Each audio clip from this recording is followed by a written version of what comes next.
우리 인간의 지각으로 절대 알 수도 없는 이 어마어마한 우주, 빛의 속도로 수천억 년을 가도 도달할 수 없는 이 우주를 만드신 그 위대한 광대하신 하나님이 우리 안에 계십니다. 이 비좁고 더럽고 이 누추한 우리 안에 우리 하나님이 들어오시기를 기뻐하셨습니다.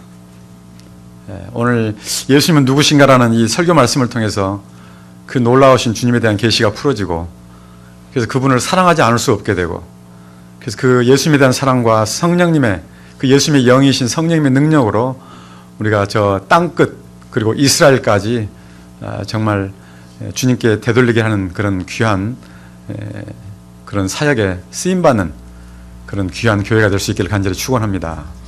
오늘 말씀을 전하기 전에 우리 박흥수 목사님께 지난 금요일 지난 부활절 때 우리가 부활절 헌금 2만 불을 보내드렸는데 그때 1만 불이 좀 누락이 됐어요. 그래서 오늘 이제 직접 전달을 또 하려고 합니다.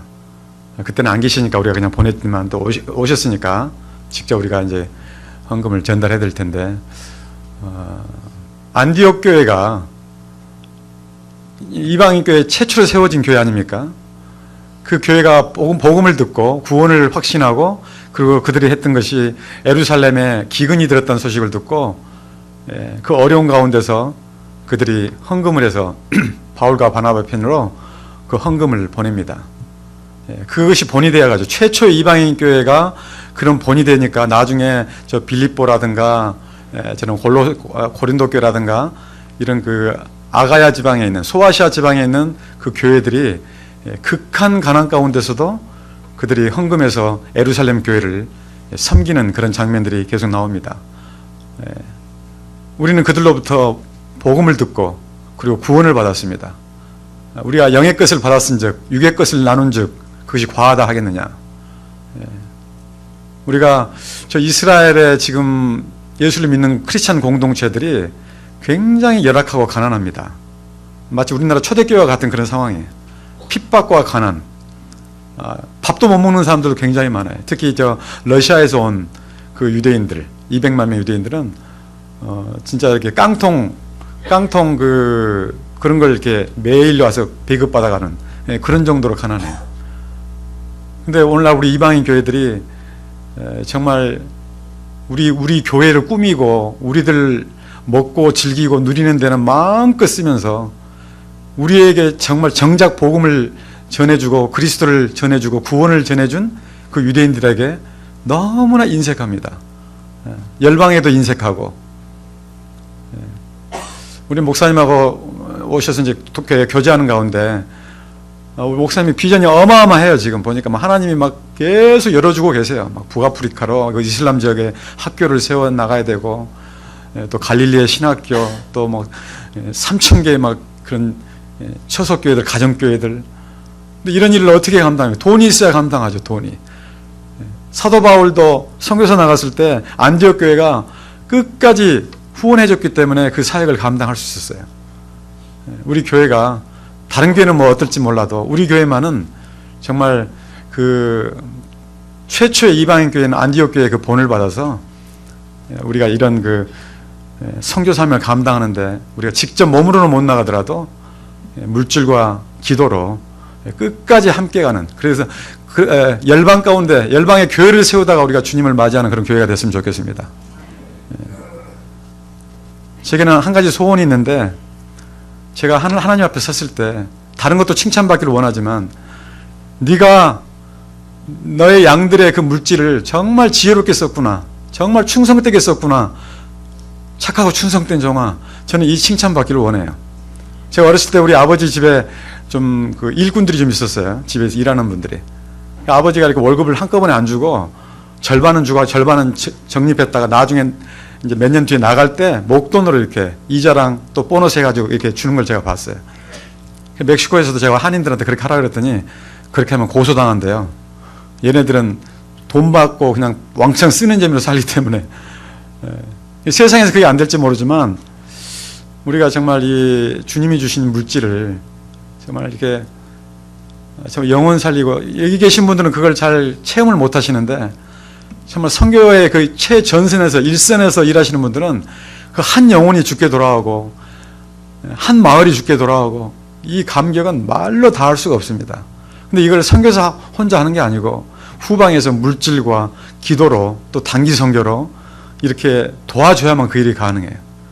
저는 정말 여러분들의 물질을 가능하면 직접적으로 이 영혼 살리는 일에 써서 정말 여러분들이 하늘나라 갔을 때 여러분들이 생전 알지도 못하는 생면부지의 사람들이 와가지고 여러분을 껴안으면서 당신이 보낸 그 물질 때문에 그 돈 때문에 당신의 기도 때문에 내가 이렇게 천국에 와 있습니다. 저는 이렇게 해드리고 싶어요. 제 진심이 느껴집니까 여러분?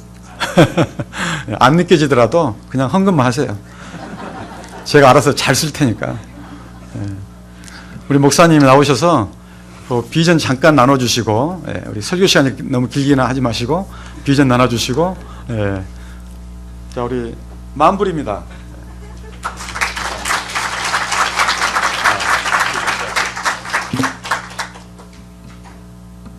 우리가 올해 이스라엘에 헌금으로 10만 불을 제가 선포했습니다. 지금 이게 4만 불째입니다. 6만 불 빚졌습니다. 우리가 주는 게 아니고 빚진 거예요, 여러분. 기억하셔야 돼요. 빚진 거예요.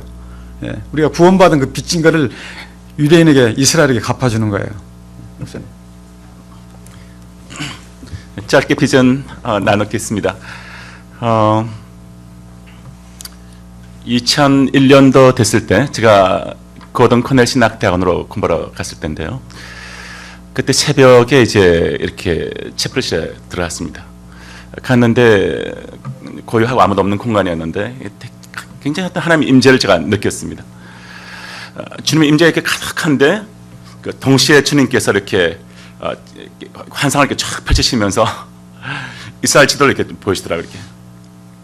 이스라엘 지도를 이렇게 쫙 펼치시면서 하시는 말씀이 나는 여기에 있는 마을마다 타운마다 도시마다 나 예수를 그리스도로 고백하는 그런 찬양이 올려 퍼지기를 원하고 나의 교회가 태어나기를 원하고 이들이 정말 나 예수를 메시아로 깨닫고 알기를 원한다. 주님이 그 말씀 하시면서 이렇게 말씀하시더라고요. 나는 이 일을 위해서 전 세계에 있는 한인들, 코리안들을 쓰기를 원한다. 이렇게 말씀하세요. 그래서 제가 왜 한인입니까? 그랬더니 주님께서 한인들 가운데 중보영이 부어져 있대요. 기도영이 부어져 있대요. 이런 힘으로 안 되고 능으로 안 되지만 정말 중보자들이 이렇게 기도하기 시작하면 하늘이 열리고 성령이 비같이 쏟아지기 시작하면 그 땅 가운데서 생명이 태어난다고요. 생명수의 강물이 흐르면 살 줄로 믿습니다. 제가 보고 있는 비전 중에 하나가 얼마 전에 이스라엘 갔을 때 생생히 보여준 또 비전이 또 하나 있었는데 마치 헬몬이라는 뜻이 의미가 생츄리란 성소라는 뜻이 있어요.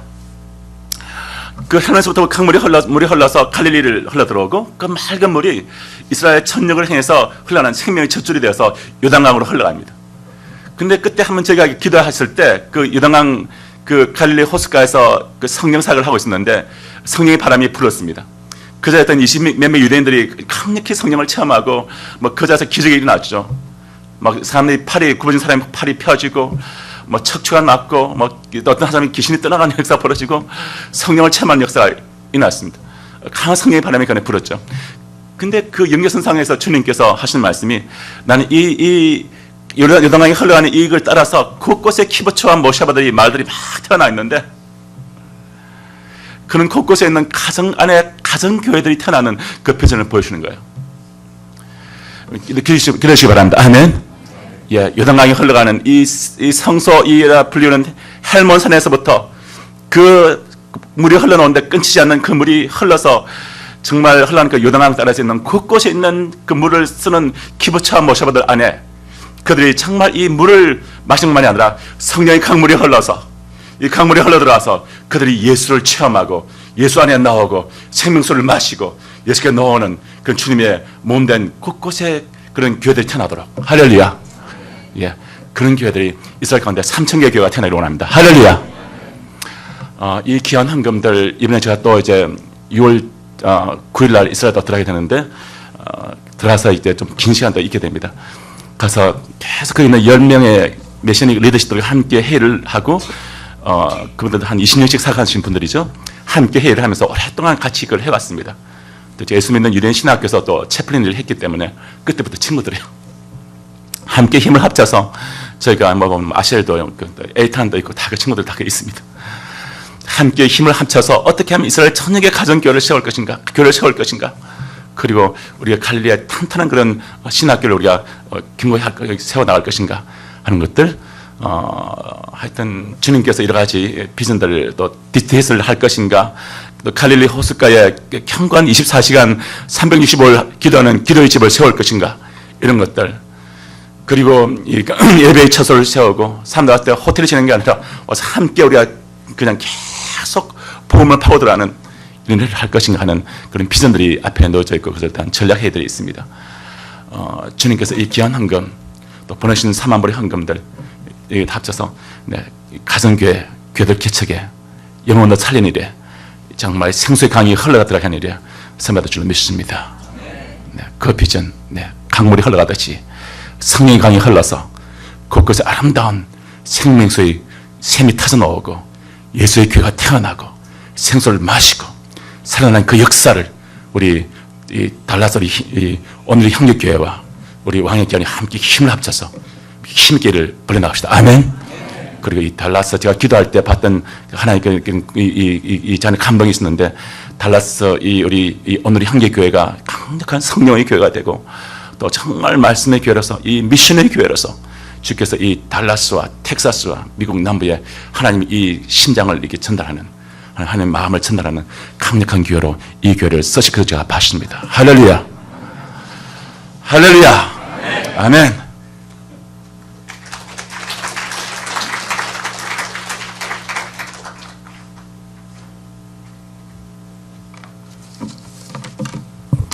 짧게 다시 기도하겠습니다.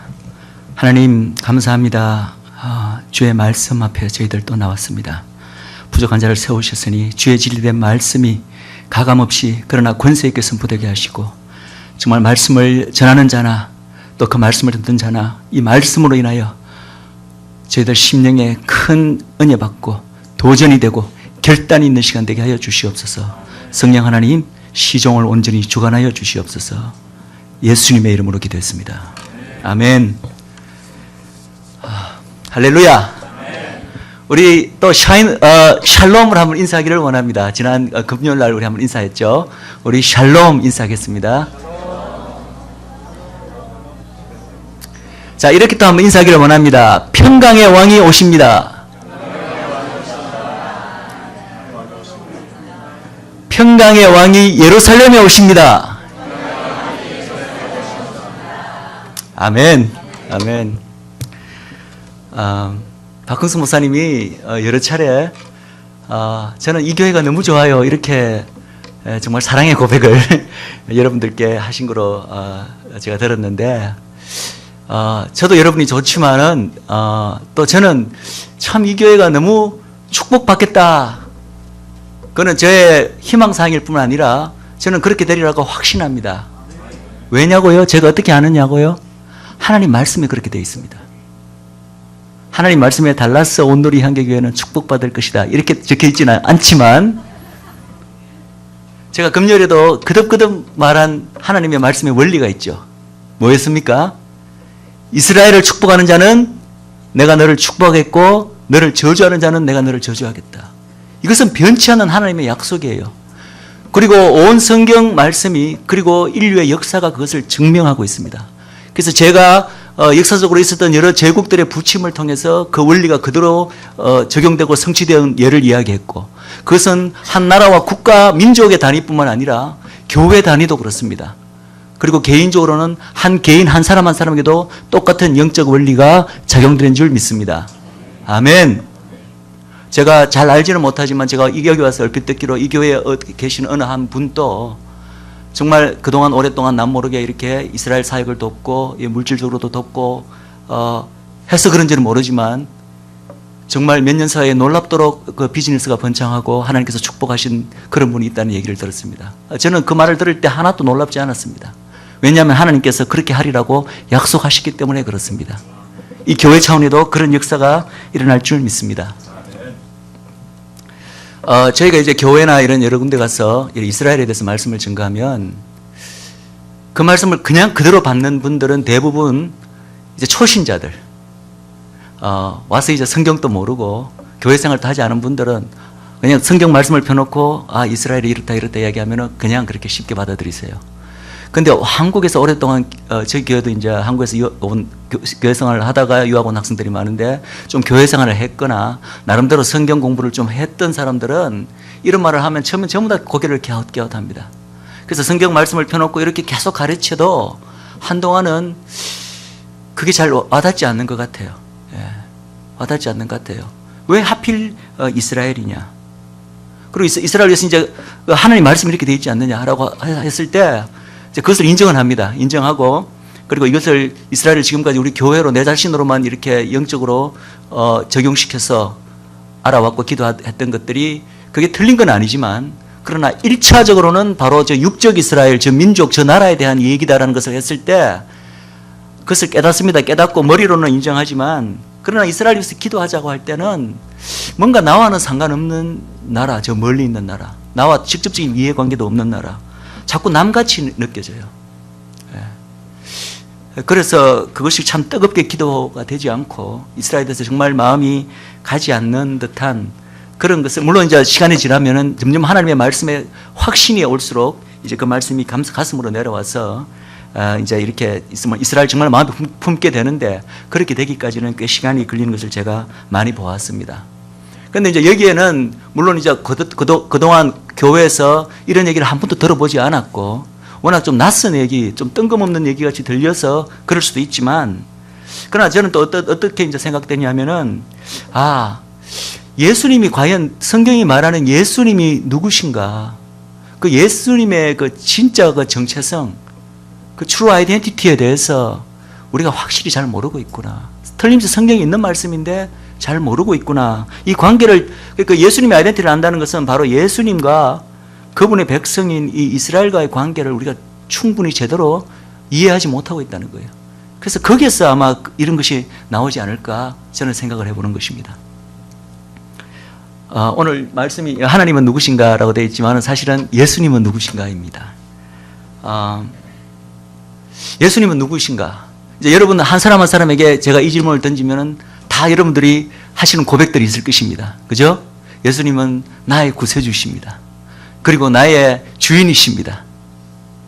어떤 분은 나의 왕이십니다. 어떤 분은 이 온 우주 만물의 창조주십니다. 또 어떤 분은 그분은 나의 아버지 같아요. 그분은 나의 친구 같아요.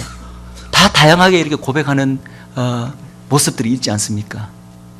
그럼 예수님은 어떠신 분입니까? 이 다죠. 여러분들이 고백하는 그 전부 다가 예수님인 줄 믿습니다. 아멘.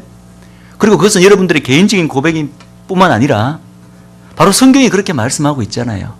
여러분들이 입으로 금방 말씀하신 그런 고백들이 또 예수님은 하나님이시고 또 완전한 인간으로 이 땅에 오셨고 또 그분은 하나님의 아들이시고 그죠? 메시아이시고 이 모든 것들이 다 성경 말씀에 있는 말씀입니다. 그런데 그 가운데 우리가 많이 놓치고 있는 그 예수님의 타이틀 혹은 호칭, 그 아이덴티티가 있다는 것입니다. 자, 예수님의 여러 호칭들 가운데 이제 몇 가지 예수님의 호칭을 항상 어떤 이들을 대상으로 그런 호칭의 의미를 가지는가 그 대상에 따라서 조금 그것이 달라집니다. 자, 우리가 예수님을 Lord of Lords, 만유의 주, King of Kings, 만왕의 왕이라고 그렇게 부르죠.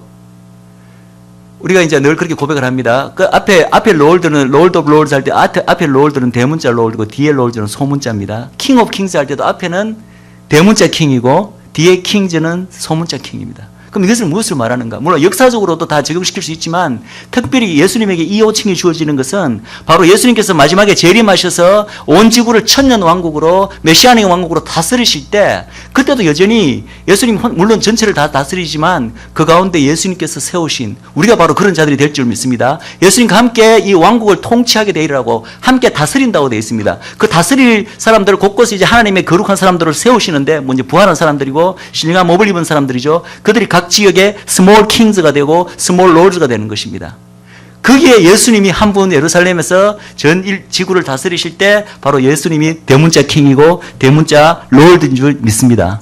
바로 천년왕국의 어떤 그런 백그라운드에서 이런 호칭이 서해집니다. 그리고 예수님은 구세주시죠. 그죠? 온 인류의 구세주. 그죠? 그래서 이러한 호칭들은 바로 전 인류에 대한 예수님의 어떤 아이덴티티를 규정할 때 Lord of Lords, King of Kings, 그리고 구세주다. 만유의 구세주다. 예. 예. 그래서 또 예수님은 만유의 주다. 이런 호칭을 쓰고 예수님은 또 우리가 알다시피 하나님의 아들이시고 그분이 하나님이시다. 여기에 담긴 호칭의 뜻은 뭡니까? 이 우주 만물의 모든 것들이 주님께서 만드신 분이고 창조주시라는 것을 강조하는 거예요. 하나님이시고 하나님의 아들이시고 만유의 주라고 할 것은 이 우주 만물을 창조하신 창조주라는 것에 우리가 포커스를 맞추는 것입니다. 당연히 창조주시니까 그 모든 것을 소유하고 계시는 또 소유주이기도 하시죠. 예. 그런데 우리가 복음서를 잘 보면 예수님이 살아 생전에 공생의 기간에 사역하시는 동안에는 이러한 모든 예수님에 관련된 이러한 특히 전 인류에 관련된 이 예수님의 타이틀, 하나님의 아들, 하나님, 스스로 하나님이시고 그 다음에 온 인류를 구원할 구세주시고 이러한 어떠한 것들이 군데군데 이렇게 나타나는 있지만은 그것이 fully 계시되지는 않았어요. 오히려 이제 오늘 본문에서 읽은 것 같이 예수님은 유대의 왕이시다, 이스라엘의 왕이시다, 그것이 강조가 되었습니다.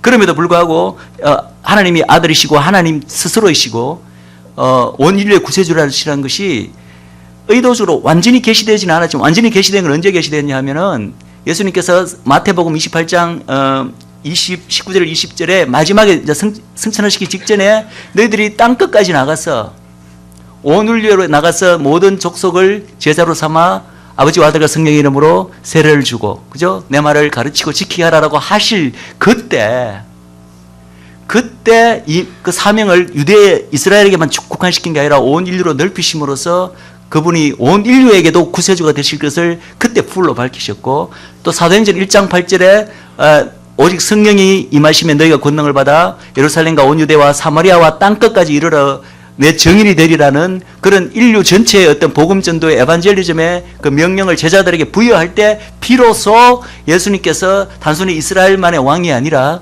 전 인류의 왕이시고 구세주가 될 것이 풀로 계시가 됩니다.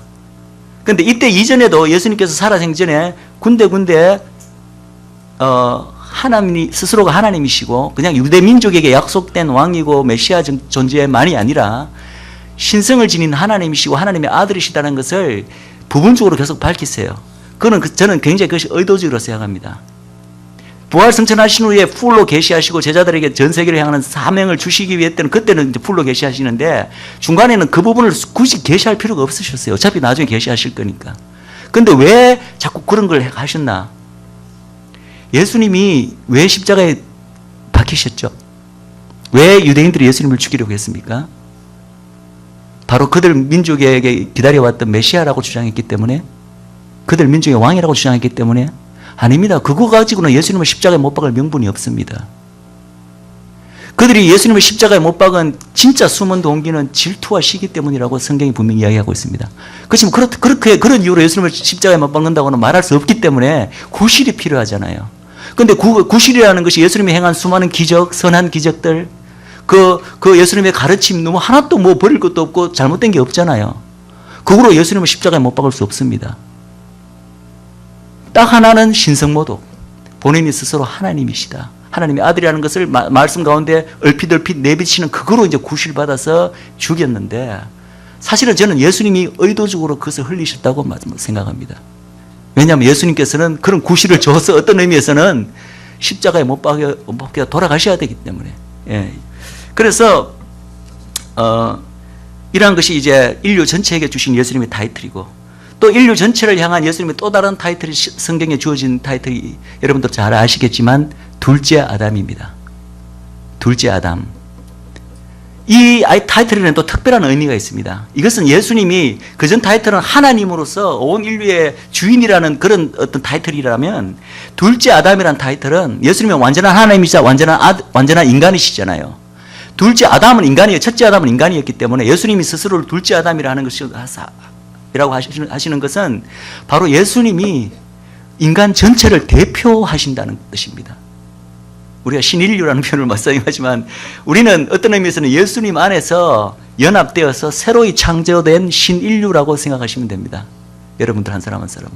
그래서 예수님은 그 인류를 대표해서 둘째 아담으로 이 땅에 오신 것입니다. 왜 오신지 아십니까? 둘째 아담으로 오신 것의 의미는 어떤 의미가 있습니까?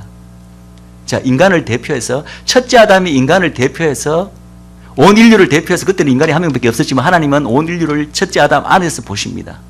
그래서 첫째 아담이 어떻게 됐습니까? 죄를 범하여서 죄인이 되어버렸잖아요. 그러면 하나님의 눈에는 그 첫째 아담 한 사람은 죄인이 아니라 그 허리에 들어있는 그 이후에 날 전체 인류 전체가 이미 죄인이 되어버린 것입니다. 있습니까? 이게 바로 대표성의 원리인데 그것을 제가 오늘 오후에 시간이 있을 때 조금 더 자세히 말씀드리겠습니다. 그래서 인간은 아담 한 사람 때문에 온 인류가 죄인이 되었고 그것으로 인해서 하나님의 심판과 저주가 이 온 세상에 임했잖아요. 그 인간은 어떻게 할 수 없습니다. 그것에 대해서. 그래서 하나님께서 우리를 사랑하시고 이 하나님께서는 비록 의로우신 성품 때문에 우리를 저주하시고 심판하셔야 됐지만 하나님께서는 은혜로서 사랑으로서 이것을 되돌리기를 원하시는 거예요. 그러면 인간 한 사람이 대표해서 온 인류가 죄인이 되었고 온 세상에 저주가 임했기 때문에 하나님이 택하신 방법은 또 바로 하나님 스스로가 인간이 되어서 그 인간이 또 인간 전체를 대표해서 이번에는 아담이 불신앙으로 죄인이 되었다면 이 둘째 아담으로 오신 예수님은 스스로 인간을 전체를 대표해서 이번에는 불신앙이 아니라 신앙으로 믿음으로 온전한 순종으로 그 첫째 아담이 행한 모든 실패를 만회하러 오시는 거예요. 아멘. 만회하셔서 첫째 아담 때문에 우리에게 임한 그 모든 저주를 인간 전체를 대표해서 되돌리고 거꾸로 리버스 되돌리기 위해서 이 땅에 오신 것입니다. 그것이 둘째 아담의 직분입니다. 그리고 바로 첫째 아담 때문에 전 인류가 죄인이 된 것 같이 이 바로 둘째 아담 그분이 행한 일 때문에 그분 안에서 그분을 믿는 사람들은 또 다 죄 사함을 받고 그 안에 우리 삶 개인의 삶이라든지 모든 삶 가운데 있던 저주들이 다 제거되고 되돌려지는 것입니다. 믿습니까? 아멘. 그래서 지금까지 말한 것은 이 인류 전체에 대한 우리 예수님의 아이덴티티입니다. 자, 믿는 사람들의 공동체, 교회라고 하죠. 그죠? 이 교회에 대해서 예수님의 아이덴티티는 뭡니까? 타이틀은 뭡니까? 교회에 대한 예수님의 타이틀. 교회의 머리죠. 교회의 머리.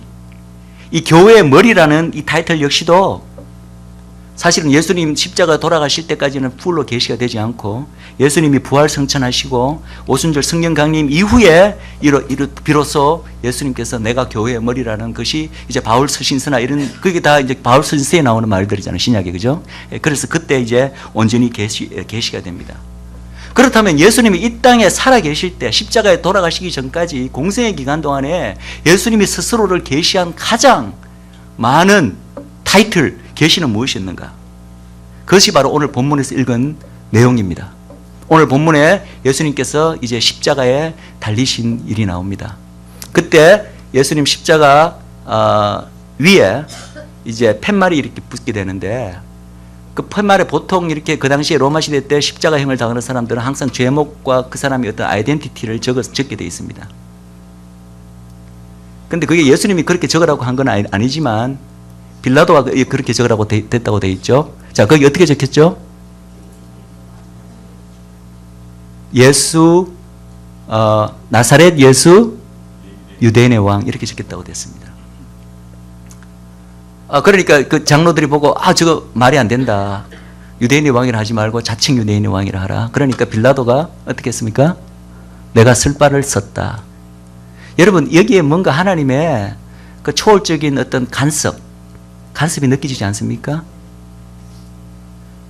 저는 믿습니다. 이것이 단순한 우연의 사건이 아니라 예수님이 적어도 그 당시에 십자가에 돌아가실 때는 어떠신 분인가, 누구신가, 그분의 진짜 정체성에 관해서 하나님이 예수님이 가진 수많은 타이틀 가운데서도 가장 우리에게 알리시고 싶어 했던 그리고 그 당시 유대인들에게 알리시고 싶어 했던 그 타이틀이 하나님이 선택하신 타이틀이라고 저는 믿습니다. 거기에 그렇게 이렇게 빌라도에게도 하나님께서 당연히 역사하실 수 있죠. 그래서 그런 타이틀이 걸렸다고 저는 믿습니다. 참 이상하지 않습니까? 우리는 예수님이 단순히 유대인의 왕은 너무나 좀 작아 보이는 타이틀이고, 그죠? 더 큰 타이틀이 많으시잖아요. 하나님, 그분 스스로 하나님이시고, 하나님의 아들, 온 인류의 구세주, 그죠? 온 인류의 구세주, 혹은 이 온 우주의 창조주, 뭐 이러한 얼마나 좋은, 더 크고 엄청나고 멋있는 타이틀이 많이 있습니까? 어떤 의미에서는. 그런데 왜 하나님은 다른 모든 것을 내려두고 유대인의 왕이라는 타이틀을 정하시냐는 겁니다. 그리고 그것이 얼마나 중요했으면 그 당시에 전 세계의 가장 대표적인 공용어라고 할 수 있는 히브리어, 헬라어, 라틴어, 로마 제국 산하에 있었잖아요. 로마 제국의 관용어, 그러니까 귀족들과 관공서에서 쓰는 공식적인 언어가 라틴어입니다. 그렇지만 그 로마 제국 산하에 있던 모든 식민지에 있던 국민들과 심지어는 그 유대 지역 이스라엘 사람들조차도 평상시 쓰는 단어들은 그 랭귀지는 다 헬라어였습니다. 헬라어. 그래서 신약 성경이 헬라어로 그리스어로 기록이 됐잖아요. 그죠? 그 반면에 전통적으로도 유대 민족이기 때문에 유대어도 했습니다. 유대어는 아마 이제 그 중에 구어로 하는 유대어를 히브리어를 아람어라고 하는데 아마 아람어라고 우리가 이제 예상이 됩니다. 근데 이게 이제 나사렛 예수 유대인의 왕이란 말은 신약 성경 자체가 헬라어로 써 있기 때문에 우리가 보는 헬라어 성경에는 그 바로 헬라어로 나사렛 예수 유대인의 왕이라고 그렇게 돼 있죠. 그죠? 그렇지만 이제 우리가 적혔듯이 히브리어와 라틴어로도 같은 의미의 뜻이 이제 그 팻말에 적혔다고 성경은 기록하고 있습니다. 그것이 그만큼 중요했다는 거예요. 그런데 여기 참 재밌는 이야기가 있는데 여기는 보면 장로들이 저렇게 쓰지 말고 자칭 유대인의 왕이라 쓰라고 이렇게 빌라도에게 요청했다는 말이 있습니다. 그게 좀 이상하지 않습니까? 이 사람들은 벌써 예수님 그 십자가에 박기 전에 이 옷을 벗기고 조롱하고 희롱하기 위해서 붉은 홍포를 입히고 침을 뱉고 뺨을 때리고 재채질할 때 벌써 내가 유대인의 왕이냐 막 이렇게 조롱하는 거로 이렇게 했습니다. 예. 그래서 자기들은 믿지는 않았지만 벌써 유대인의 왕이라고 조롱하듯이 말했기 때문에 그것을 그냥 해도 별 문제가 없었어요. 그런데 이 유대인들, 특별히 이 대제사장들은 그것을 딱 보는 순간 굉장히 그것이 파드가 된 거예요. 그게 굉장히 그들에게 참을 수 없는 내용이 되어버린 이유가 있습니다. 저도 이걸 최근에 이제 알았는데, 자, 나사렛 예수 유대인의 왕이라고 되어 있죠. 그것이 어느 말로도 쓰인단 말, 그 라틴어와 히브리어로도 쓰였다고 되어 있죠. 그죠? 그러면 이 성경 자체는 말했듯이 헬라어로 쓰였기 때문에 히브리어로는 어떻게 쓰여졌는지 우리가 알 수는 없습니다. 그렇지만 그 헬라어로 된 나사렛 예수 유대인의 왕이라는 것을 히브리어로 번역을 해보면 성경에는 히브리어라고 되어 있다고 하지만 그 실제로 어떤 단어가 쓰였는지 안 나왔지만 우리가 이제 같은 뜻으로 번역은 지금 할 수 있잖아요. 그죠? 그래서 우리가 딱 번역을 해보면 예슈와 히브리어로 예수 나사렛의 예수 그 Jesus of 나사렛 이렇게 되죠. 그러니까 히브리어로도 예슈와 그다음에 히브리어로 나사렛에 해당하는 단어 그다음에 and the king of the Jews 그죠? 그거 단어들을 그대로 히브리어로 딱 번역해 갖고 팻말에 딱 적으면 어떤 그림이 나오는지 아십니까? 그 유대 사람들은 전통적으로 이렇게 히브리 문장이 있으면은 이 사람들은 옛날부터 또 거기 어떤 하나님이 어떤 숨은 뜻을 찾기 위해서 각 단어의 첫 글자, 그죠? 각 단어의 첫 글자를 이렇게 떼갖고 또 이것이 어떤 의미를 우리에게 주는가를 이렇게 하는 그런 전통적인 방법이 있어요. 그래서 히브리 랍비들과 대제사장들은 이것에 굉장히 익숙한 사람들입니다. 그래서 그 사람들이 히브리어로 적힌 나사렛 예수 유대의 왕이라는 글자를 딱 보고 그 첫 단어의 글자 한자를 딱딱 따보니까 네 글자가 딱 나오는 거예요. 영어로 치면은 Y, H, V, H. 그게 뭔지 아십니까? 야훼, 여호와란 뜻입니다. 여호와. 그러니까 이 사람들이 충격을 받고 어펜드를 받은 거예요. 그래서 빌라도에게 요구한 것입니다. 저거 당장 저거 고쳐라. 자칭 유대인으로 하라. 그러면은 그 단어가 사라져 버리니까.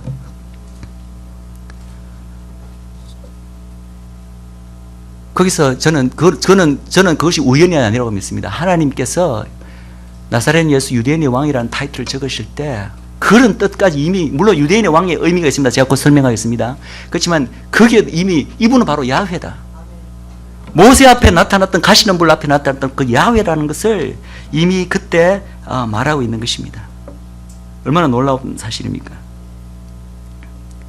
예, 그래서 저는 이 유대인의 왕이라는 예수님의 그 타이틀이 바로 하나님이 섭리적으로, 하나님이 진정으로 그 당시 원했던 타이틀이고, 그리고 또 재미있는 것은 예수님께서는 틀 깎는 양같이 헤롯 앞에 섰을 때, 빌라도 앞에 섰을 때 그 수많은 그 예수님에 대한 공격들에 대해서 어떻게 했다고 되어 있습니까?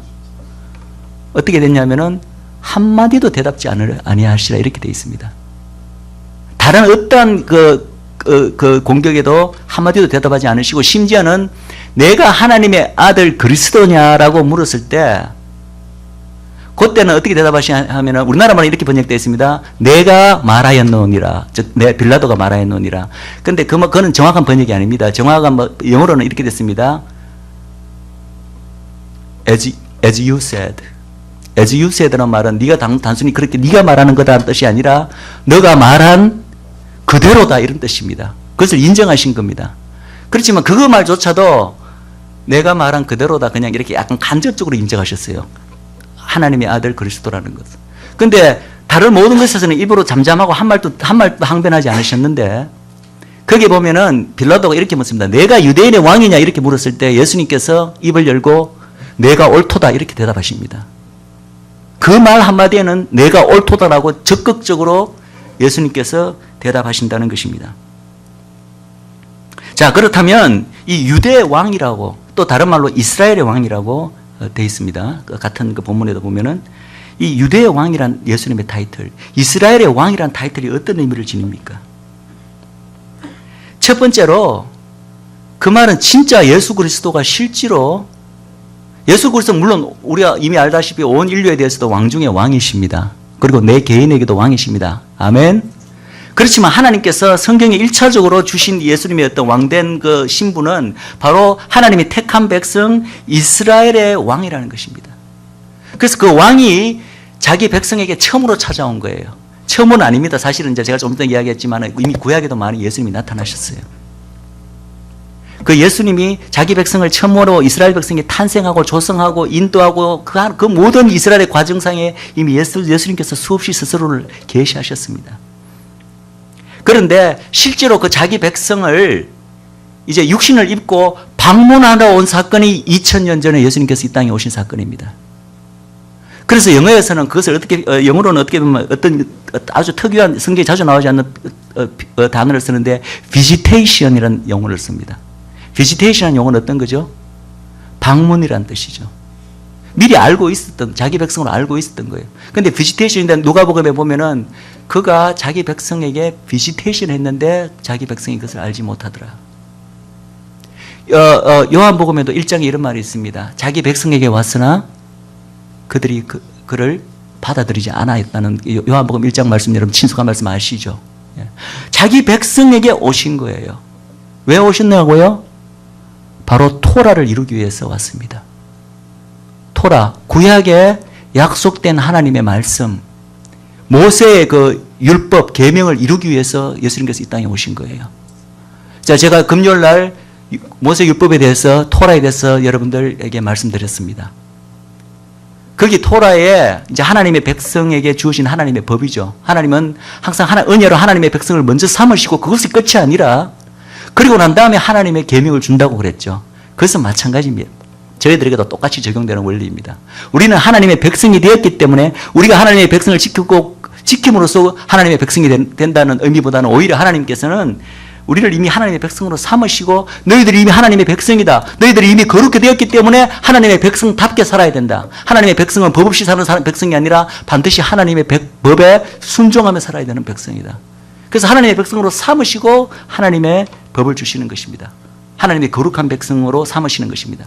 제가 금요일날 계속해서 말씀드린 게 이스라엘에 그렇게 하나님의 백성 삼으시고 하나님의 법을 주시고 하나님의 거룩한 백성이 되게 하게 하시는 이 참된 이유는 어디에 있다고 이야기했습니까? 단순히 이스라엘 백성 하나만을 사랑하셔서 그 백성 하나만을 구원하시기 위해서 아니라고 말씀드렸죠. 그것이 하나님의 궁극적인 뜻과 계획은 인류 전체를 향한 하나님의 구원 사역을 이루시기 위해서 이스라엘 백성은 하나님의 법을 잘 지킬 때 정말 온 열방의 빛이 되는, 이방의 빛이 되는 모델 국가로 하나님의 장차 오실 전인류에 임할 하나님 나라의 하나의 축소판으로, 이게 하나님의 방법이에요. 축소판으로 하나 작은 민족을 택하시고 하나님의 법을 먼저 주시고 그 하나님의 법대로 정말 그들이 살아내었을 때 그들이 하나님의 온갖 영광과 부를 온 인류에 나타나게 함으로써 온 열방이 그것을 보고 이스라엘의 하나님이 진짜 하나님, 온 인류의 하나님, 능력 있는 하나님이시구나 하는 것을 깨닫게 하고 우리도 저 하나님을 믿어야 되겠다. 우리도 저 이스라엘 백성같이 축복받는 민족이 되어야 되겠다. 그렇게 온 열방에게 하나님을 알리는 도구로서, 그래서 하나님의 구원이 이스라엘에서 온 인류로 퍼져나가도록 하는 도구로서 이스라엘을 택하신 것입니다.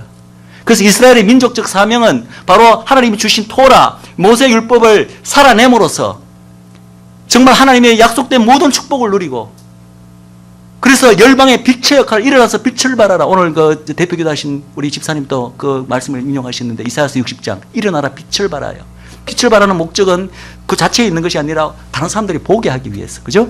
온 열방이 그 빛을 보고 여호와께로 나오게 하기 위해서, 그것이 이스라엘 민족에 맡겨진 사명인 것입니다. 그런데 이러한 사명을 이제 완수하기 위해서 이제 토라를 주셨는데 그 토라 안에 분명히 뭐가 있냐면은 내가 새 계명을 주겠다. 왜냐하면 이스라엘 백성들에게 그냥 그 이스라엘 백성도 죄인들이잖아요, 그죠? 죄인들이 어떻게 하나님의 그 성품과 완전한 것이 투영되어 있는 토라를 온전히 지킬 수가 있습니까? 그건 역사적으로 이스라엘이 못 지키는 게 증명됐잖아요. 하나님께서 그걸 모르고 토라를 주셨을까요? 미리 아시죠. 이스라엘 백성이 미리 그 토라를 결코 제대로 지키지 못할 것을 이미 모세 오경에서 미리 다 예언하고 있어요. 너희들은 반드시 이것을 못 지킬 것이다. 너희들이 지금 내 앞에서 다 지키겠다고 온 백성이 모여서 언약식도 치르고 하나님 말씀을 순종하겠나이다 하고 했지만은 너희들은 결국 못 지킨다. 그래서 너희들은 결국은 온 세계로 그냥 뿔뿔이 흩어져서 나의 심판을 받을 것이라는 것이 이미 모세 당시에, 그 일은 수백 년 후에 일어나지만 이미 모세 당시에 토라 처음 줄 때 이미 그 안에 하나님께서 그렇게 다 이미 다 예언하고 계신다는 거죠. 그럼에도 불구하고 일단은 지키라고 주신 것입니다. 근데 그 이스라엘이 실패할 것을 알고 계셨기 때문에 이제 온전히 토라를 지키게 하기 위해서 하나님께서 새 계명을 주십니다. 새 계명. 그 우리를 새 계명을 우리는 뭐라고 부르는지 다 아시죠? 그것을 복음이라고 이야기합니다. 그래서 복음은 벌써 모세 언약 안에 포함되어 있는 것입니다. 이미 약속된 것입니다. 그래서 마치 구약은 모세 율법인데 하나님의 A 계획이 실패해서 그 시대가 끝나고 이제 하나님께서 은혜의 복음, 구원이라는 비계획을 새로 이렇게 가져온 것처럼 이 구약과 신약이 모세의 율법과 이 복음이 마치 단절된 것처럼 이해하시는 많은 분들이 있는데 그것은 잘못된 이해예요. 지극히 일치되고 계속 연속되고, 그러나 차이는 하나님의 계시가 점점 이렇게 넓혀져서 더 넓혀지고 더 이렇게 분명하게 밝히신다는 그런 차이는 있을지언정 결코 단절된 것이 아니고 연속된 것입니다. 거기에 대한 좀 더 자세한 이야기를 오늘 오후에 제가 말씀드리겠습니다. 그런데 분명한 것은 우리가 지난 금요일에도 읽었듯이 이 약속된 새 계명, 즉 복음이 누구에게 약속되었다고요? 거기 보면은 예레미야서 보면은 이스라엘 집과 유다 집에 내가 이 새 언약을 주겠다 되어 있습니다.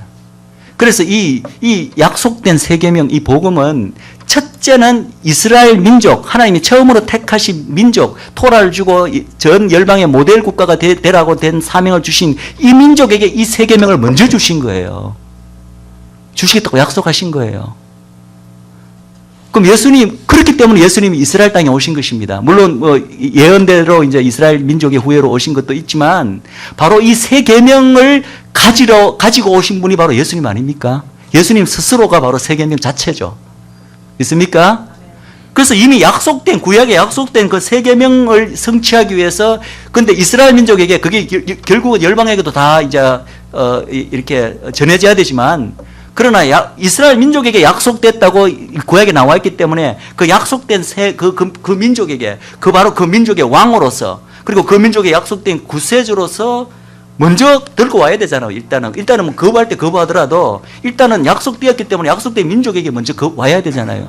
그래서 예수님께서 그 세계병을 가지고 자기 백성에게 먼저 오신 거예요.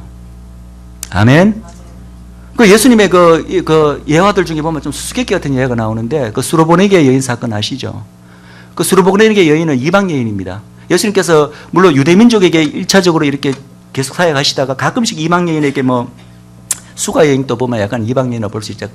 사마리아니까 뭐 어떻게 보면 이방보다도 더 못하게 취급을 받던 지역의 여인이었고 어쨌든 중간중간에 이 이방인들이 등장합니다. 근데 수로보니게 여인이 또 자기 자식 때문에 이제 그 병을 고쳐달라고 왔을 때 예수님께서 수수께끼 같은 말씀을 하시죠. 나는 내 자식에게 떡을 주러 왔지 내 자식의 떡을 빼앗아 개에게 던져주러 온 것이 아니다 라고 말씀하시죠. 여러분들 이걸 읽을 때 좀 상처받지 않으셨습니까? 어떻게 예수님께서 이러실 수가 있나? 그러니까 그 여인이 뭐라고 대답하죠? 개도 주인의 상에서 떨어지는 부스러기를 먹나이다. 그러니까 예수님께서 믿음이 좋다라고 하시고 그 고쳐주실 사건 나오죠. 그렇지만 어쨌든 이 굉장히 이해하기 어려운 사건입니다. 그런데 이 사건은 이 하나님께서 이스라엘 통하고 온 세계로 이렇게 하나님의 구원이 이 새 언약이 이렇게 전해지고 이렇게 확장되어 나가는 이 하나님의 구원 계획의 어떤 경륜, 섭리를 이해할 때 이것이 풀로 이해가 됩니다. 조금 전에 말씀드렸지만 이 복음은 첫째는 누구에게 약속되었다고요? 바로 이스라엘 민족에게 약속된 거예요. 새 언약으로서. 그것을 성취하기 위해서 예수님께서 자기 민족에게 처음으로 이 복음을 가지고 오신 것입니다. 그러니까 이 하나님의 인류 전체 구원 계획에는 그 경륜과 시와 때가 경륜이 단계가 있다는 거예요. 그래서 로마서에서도 사도 바울이 거듭 말하는 것이 첫째는 유대인이게요. 둘째는 헬라인이에요. 헬라는 이방 전체를 상징합니다. 순서적으로 그리고 우선적으로 유대인에게 먼저 복음이 전해져야 된다는 것입니다. 그래서 예수님은 유대인의 왕으로서 자기 백성에게 먼저 복음을 전하고 적어도 그분이 살아있는 동안에는 철저히 유대인의 왕으로서 스스로의 아이덴티티를 일단은 이스라엘의 왕, 유대인의 왕으로 스스로의 아이덴티티를 제한시키시면서 일단은 유대인들에게 그렇게 전도를 하시고 하나님의 나라를 선포하시게 했던 것입니다. 그리고 그럼 이방은 예수님이 돌아가시고 난 다음에 부활 성취를 하시고 난 다음에 이방 전체의 구세주라는 것을 풀로 계시하시면서 제자들에게 땅끝까지 나가서 복음을 전하라. 그것은 예수님의 부활 성천 이후에 이루어져야 될 하나님의 어떤 경륜인 거죠. 그러니까 일단 예수님 살아 공생에 있는 동안에는 그 자녀의 떡은 내가 일단 자녀들에게 먹이러 왔다. 순서적으로 좀 기다려라. 너는 나중이다. 이런 말씀을 하시는 거예요. 개들이라는 뜻이 비하하는 뜻 아닙니다. 개들은 그냥 우리나라 사람들 개하면 굉장히 비하적인 뜻이죠. 그렇지만 유대인들에게는 그냥 개는 그냥 이방인 전체를 상징하는 하나의 그냥 보통 명사처럼 쓰였어요. 그 당시에. 그래서 예수님이 개들이라고 했을 때는 특별히 그 여인을 비하해서 하는 뜻이 아니라 너는 그냥 이방 여인이다. 나는 지금 이방의 뭔가를 지금 하려고 오는 적어도 내 타임 내가 살아있는 때는 지금 그때가 아직 아니다. 기다려라. 나는 일단 내 백성에게 먼저 약속한 대로 복음을 전하러 왔다. 이 말씀을 하시는 거예요. 예수님이 뭐 사랑이 적어서 이방인들에게 사랑이 적어서 긍휼이 적어서 그런 말씀하신 거 아니라는 것을 여러분들 아시기 바랍니다. 아멘. 자, 그렇다면 이제 여기서 또 중요한 것은 자기 백성에게 약속된 복음을 그 민족의 왕으로서 이미 역사적으로 계속해서 기다려왔고 약속된 왕으로서 먼저 복음을 들고 세계명을 타고 오시는 그것이 또 왕의 하나의 어떤 사명이었다면 역할이었다면 또 왜 유대인의 왕이냐 이스라엘의 왕이냐 또 하나의 중요한 의미는 뭐냐 하면은 마치 예수님께서 인류 전체에 대해서 둘째 아담으로서 아담은 인류 전체가 아담의 후손이기 때문에 둘째 아담은 인류 전체를 대신하는 자잖아요. 대표하는 거잖아요. 그래서 전체 인류를 대표해서 둘째 아담으로서 창세기 때 모든 저주를 되돌리려 오신 것처럼 예수님은 유대인의 왕으로서 이스라엘 민족의 실패를 되돌리러 오시는 거예요. 자, 이스라엘 민족 실패했지 않습니까? 이미 예수님 오기 전에도 계속 실패로 하나님께 처벌받고 바벨론 포로로 끌려갔다가 돌아오고 심지어는 그 예수님이 그 실패가 마지막 순간까지 예수님 그들의 왕으로 오셨는데까지도 몰라보고 해서 이거 이상 더 큰 실패가 어디 있습니까? 그러나 그럼에도 불구하고 예수님은 여전히 유대인의 왕이세요. 여전히 이스라엘 백성의 왕이십니다. 이스라엘 백성은 그분의 백성이십니다. 그래서 왕으로서 왕이 하는 일은 자기 민족 전체를 또 대표하는 것입니다. 대표해서 이스라엘 민족의 실패를 만회하러 오신 것입니다. 그것이 바로 유대인의 왕으로 오신 분의 사명이십니다. 그것이 또 목적 중에 하나이기도 합니다. 그러면 이스라엘 민족의 실패를 만회한다는 게 어떤 뜻인가? 그건 너무나 자명합니다. 자, 이스라엘에게 맡겨진 실패라는 것은 그들에게 민족에게 맡겨진 본래의 의무, 본래의 어떤 임무, 사명을 수행하지 못했다는 거잖아요. 그죠? 그러면 본래 이스라엘 민족에게 맡겨진 사명이 뭡니까?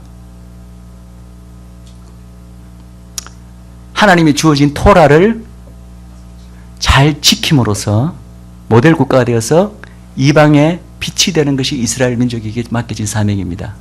아멘? 근데 그거 실패했잖아요, 이스라엘이. 이방의 빛이 되었습니까? 오히려 잘 돼서 하나님의 축복을 받아서 열방의 빛이 되기는 커녕, 그것도 물론 하나님의 약속의 성취지만 오히려 하나님에게 불순종함으로써 하나님께서 약속하신, 예언하신 그 모든 종류의 그 신민기에 나오는 저주를 하나도 빠짐없이 다 받아 누린 민족이 이스라엘 민족이죠. 그러니까 파지티브한 의미가 아니라 네거티브한 의미로라도 하나님의 말씀이 참인 것을 증명한 민족이 이스라엘 민족입니다. 그러나 하나님의 애초에 이스라엘 민족을 향한 뜻이 그렇게 네거티브한 본보기로서 이방에게 보여주는 그게 하나님의 뜻이 아니죠. 그죠? 그래서 하나님은 그 왕을 그 이스라엘 민족을 대표해서 이스라엘의 왕이신 예수님을 이 땅에 보내셔서 첫 번째로 이스라엘 민족이 실패한 그 사명, 토라를 온전히 지킴으로써, 완수함으로써, 그래서 온 이방의 빛이 되는 사명을 예수님께서 일단은 대신해서 완수하셨어요. 믿습니까? 아멘. 자, 그 유다의 왕으로서 그 유다를 대신할 수 있는 토라를 성취했다라고 이제 하는데, 많은 사람들이 이제 모세율법이 토라지 않습니까? 모세율법하고 예수님이 오므로서 모세율법은 그냥 낡아버린 것, 무슨 이미 그거는 뭐 구닥다리 그렇게 이해하는 게 제가 잘못됐다고 이미 말씀드렸습니다. 예수님 입으로도 어떻게 말씀하셨습니까? 마태복음 5장 17절에 내가 율법을 폐하러 온 줄 아느냐? 아니다. 절대 그렇지 않다. 오히려 나는 그것을 완성하러 왔다고 말씀하십니다. 거기서 율법은 그냥 정확하게 토라입니다. 토라. 내가 토라를 폐하러 온 게 아니라 토라를 완성하러 왔다.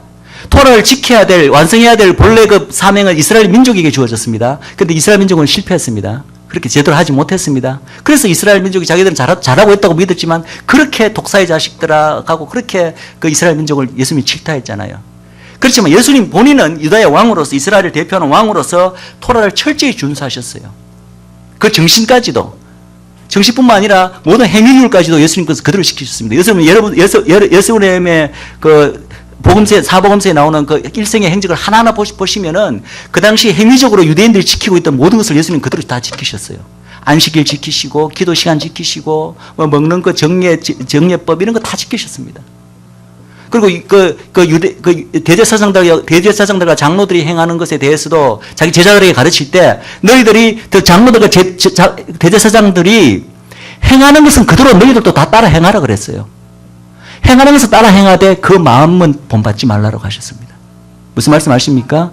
그래서 토라의 그 행위율은 하나님께, 예수님조차도 하나도 그러지 않고 다 철저히 토라를 준수하신 것입니다. 그리고 그것을 뛰어넘어서 토라의 겉으로 드러나는 행위적인 것만 예수님께서 다 따라 하신 것이 아니라 그 토라의 참된 정신까지도 그대로 다 성취하시고 하셨습니다. 자, 토라의 참된 정신을 예수님께서 어떻게 요약했는지 여러분들 다 아시죠? 어느 제자들이, 제장들이, 서기관들이, 대제사장들이 와서 예수님을 시험하려고, 예수님, 모세에게 주어진 그 수많은 율법들 중에 가장 중요한 것이 무엇입니까? 라고 물었죠. 그때 예수님께서 그 전체 모세 율법을 엑기스로 두 율법으로 딱 이렇게 압축하셨어요. 딱 요약하시는데 그게 뭔지 아십니까? 첫째는 내 하나님을 마음과 몸과 뜻과 정성을 다하여 목숨까지 다하여 사랑하라. 그거 예수님 지키셨습니까? 안 지키셨습니까? 삶으로 지켜내셨잖아요. 철저히 하나님께 순종하시고 목숨까지 다하여 하나님을 사랑하는 것을 본으로서 그 토라의 정신까지도 풀로 성취하신 분이 바로 예수님이십니다. 둘째 계명, 내 이웃을 내 몸같이 사랑하라. 예수님께서는 이거 이웃들 우리를 위해서 대신 죽으셨잖아요. 형제 사랑하는 것보다 더 큰 사랑이 없다고 예수님께서 말씀하셨습니다. 그것을 몸소 실천하신 분이 예수님입니다. 그래서 토라 전체를 가장 엑기스로 압축한 이 두 가지 계명, 하나님을 내 마음과 뜻과 정성을 다하여 목숨까지 다하여 사랑하라는 첫째 계명과 내 이웃을 내 몸과 같이 사랑하라는 이 둘째 계명. 사실은 이 계명이 사실 아담에게도 주어졌어요. 아담은 그 계명을 실천하지 못하였습니다. 그것이 이제 이스라엘 민족에게 지어내지고 결국 이스라엘 민족에게 토라의 형태로 주어지고 그것을 예수님께서는 이스라엘 민족을 대표해서 그래서 이 토라를 온전히 성취하신 줄 믿으시기 바랍니다. 아멘. 그래서 예수님은 어떤 토라를 이 땅에 완성하러 오신 어떤 의미로 이제 우리가 보통 예수님 이 땅에 왜 오셨습니까 하면 십자가에 죽으셔서 우리의 죄를 사하기 위해서 구세주로 오셨습니다. 맞습니다. 그것도 맞지만 또 다른 각도에서 예수님이 오신 목적을 특별히 이스라엘 민족과 연결해서 말하라면 예수님은 토라를 완성하기 위해서 이 땅에 오셨습니다. 그래서 어떤 자들은 어떤 이들은 예수님을 살아있는 토라라고 부르는 사람도 있어요. 살아있는 토라. 이런 각도에서 보면 우리가 요한복음 1장의 그 수수께끼 같은 말씀이 좀 이해가 됩니다. 말씀이 육신이 되었다. 하나님께서는 말씀으로 천지 만물을 창조하셨습니다. 유대인들은 전통적으로 아직까지도 그때 천지 만물을 창조하신 그 말씀이 바로 토라라고 믿고 있습니다. 그런데 그 토라가 육신이 되어서 이 땅에 오신 거예요. 말씀이 육신이 되어서 이 땅에 오신 거. 그래서 그 육신이 되어서 그 토라대로 그냥 살아내신 거예요. 토라의 그 가장 두 계명을 그냥 그대로 삶으로서 살아내신 거예요. 그분이 바로 예수님이신 것입니다. 예. 그래서 예수님의 양대 계명 죽기까지 순종하는 것, 그죠? 그 토라의 양대 계명, 토라의 두 정식 죽기까지 그것을 죽기까지 순종하심으로써 성취를 하셨고, 그리고 또 이스라엘 민족이 토라를 잘 지키고 모델 국가가 되면서 결국은 어떻게 되는 겁니까? 열방에 이방에 빛의 역할을 하는 것이 사명이라고 그랬잖아요, 그죠? 예수님 어떻습니까? 예수님 스스로가 부활승천하셔서 복음이 온 이방에 전해졌고 이방의 빛이 되셨잖아요. 그러니까 예수님은 이런 측면에서 볼 때도 이스라엘 민족이 실패한 모든 이스라엘 민족에 대한 사명을 본인 스스로가 이방의 빛이 됨으로써 완수하신 거예요. 아멘. 그렇기 때문에 유대의 왕인 것입니다. 유대 민족의 왕으로서 그 민족을 대표해서 그 민족이 실패한 모든 하나님께서 받은 그 역사적 사명과 그 모든 것을 예수님이 친히 대신해서 성취하신 것입니다. 자, 그렇다면 이 유대 민족의 이 운명이 그들에게 왕으로 오신 예수 그리스도가 그들 민족을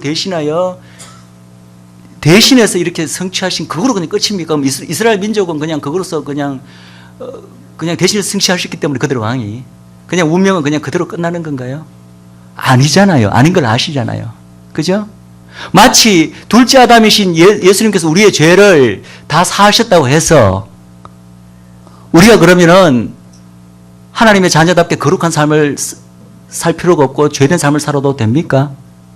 그렇지 않잖아요. 하나님은 먼저 둘째 아담을 통해서 우리의 죄를 사하시고 우리가 실제로 하나님의 자녀답게 빛을 발하면서 거룩한 백성이 되는 것이 하나님의 구원의 승리 아닙니까?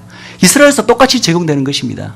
비록 유대의 왕이신 예수 그리스도께서 오셔서 그들을 대신해서 왕으로서 이 민족에게 실패했던 그 민족적 사명을 다 달성하셨지만 그러나 그렇게 됨으로써 그리고 궁극적으로 이스라엘이 그런 예수님 자기들의 왕을 알아보고 영접함을 때 이스라엘 민족은 본래 그들에게 맡겨진 민족적 사명을 스스로도 결국에는 성취하게 된다는 것입니다.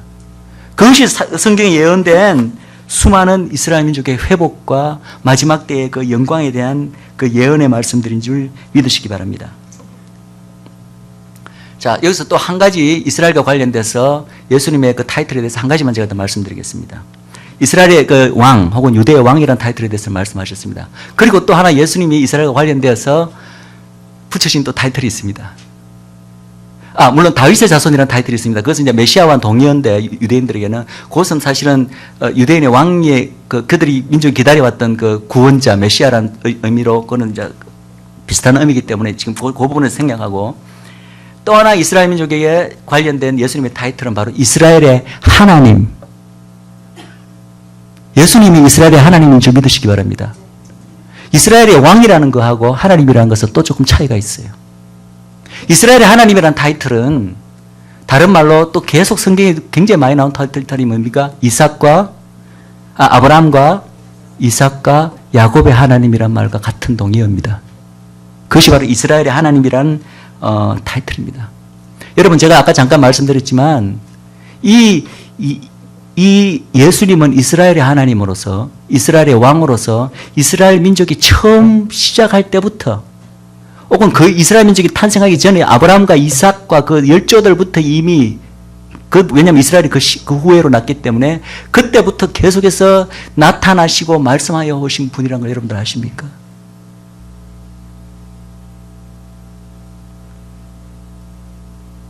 구약에 우리 하나님이 아브라함과 이삭과 야곱 우리 창세기부터 쭉 읽으면 여러 번 나타나시잖아요. 모세 때까지 포함해서 여호수아 때까지 그렇습니다.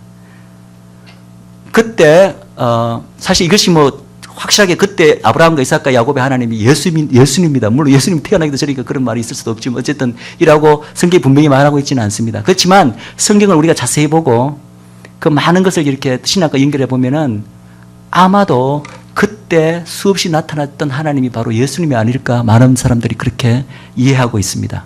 그래서 신학자들은 이 현상을, 즉 하나님이, 성자 하나님이 육신을 입고 이 땅에 오신 것이 비록 지금부터 2000년 전에 이제 완전히 육신을 입고 오셨지만 그 이전의 구약 시대에도 이미 뭔가 피지컬한 형체로 어떤 물리적 형체를 가지고 이미 이 땅에 여러 차례 모습을 나타내었던 현상을 티오파니라고 부릅니다. 티오파니.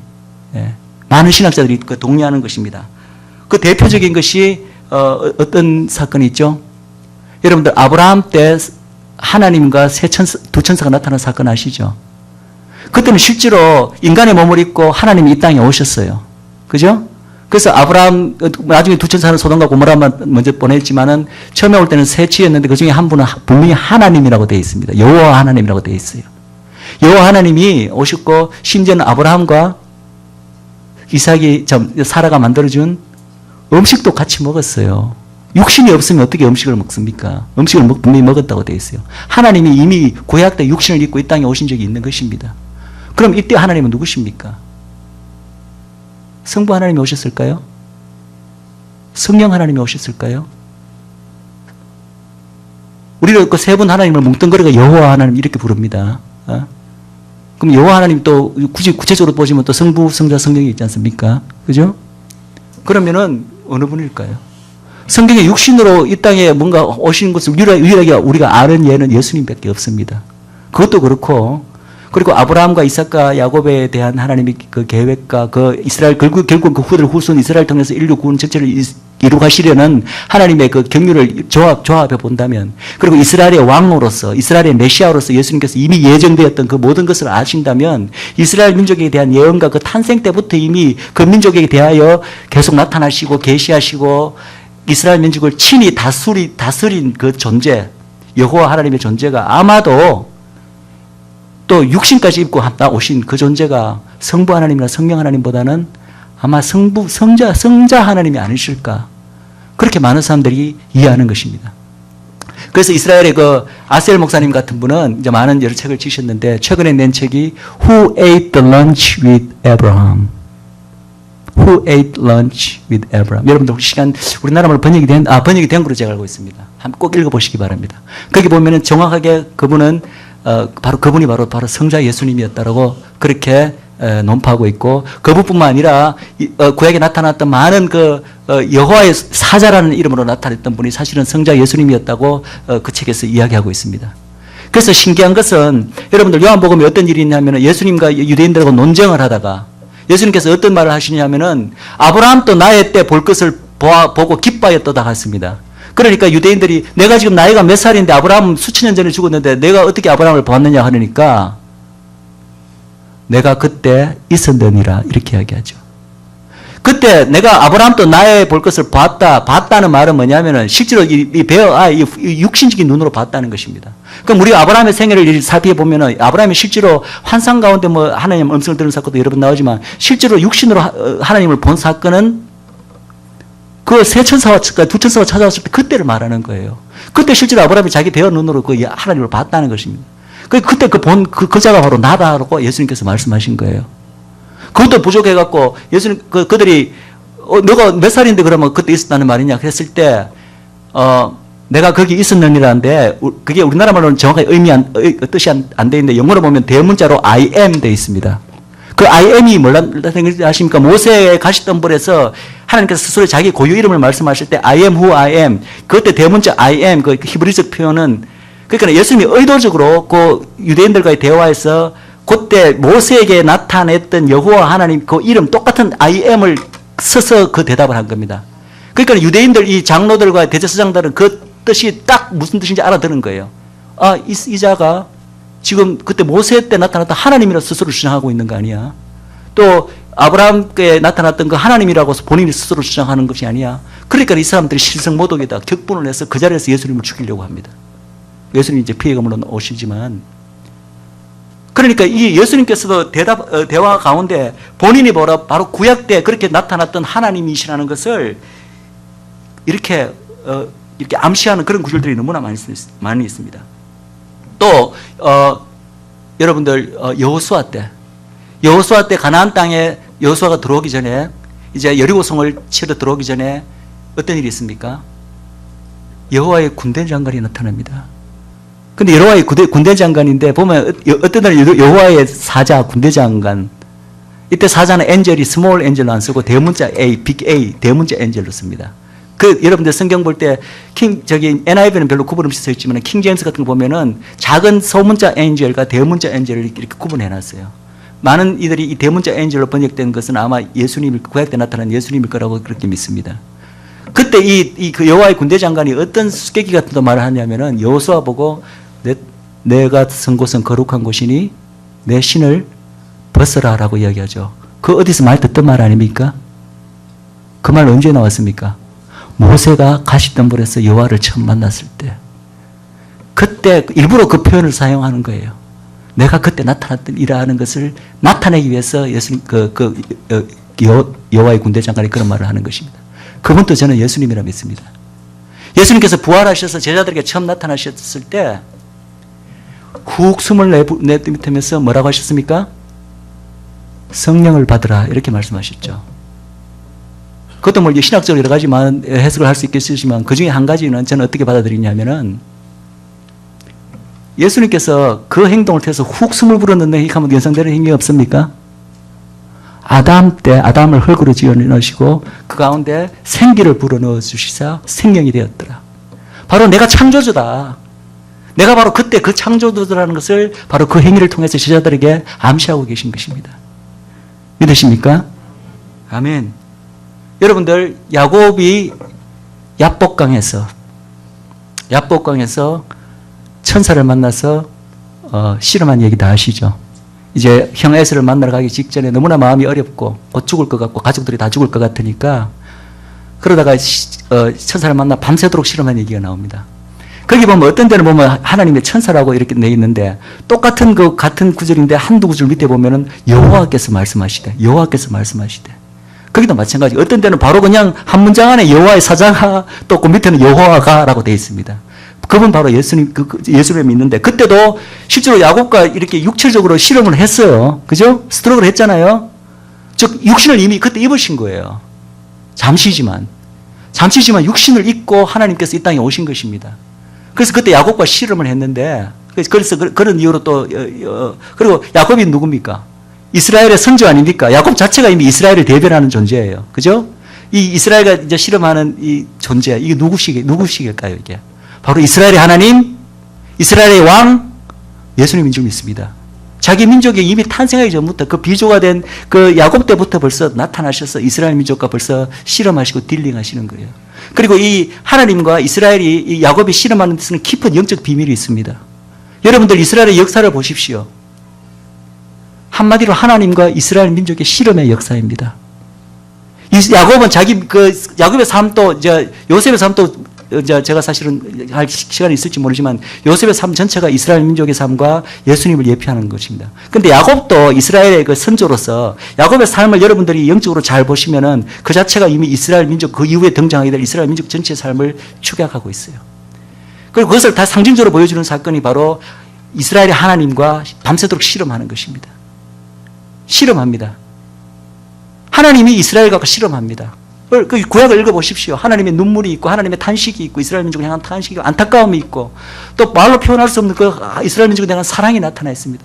그냥 말을 해도 안 듣는 진짜 말 안 듣는 아이와 같이 그렇지만 포기는 할 수 없고 내 자식이기 때문에 그래서 그 자식을 때리기도 하고 막 때로는 달래기도 하고 끌어안고 막 실험하고 뒹굴고 그 실험의 역사가 바로 이스라엘의 역사 아닙니까?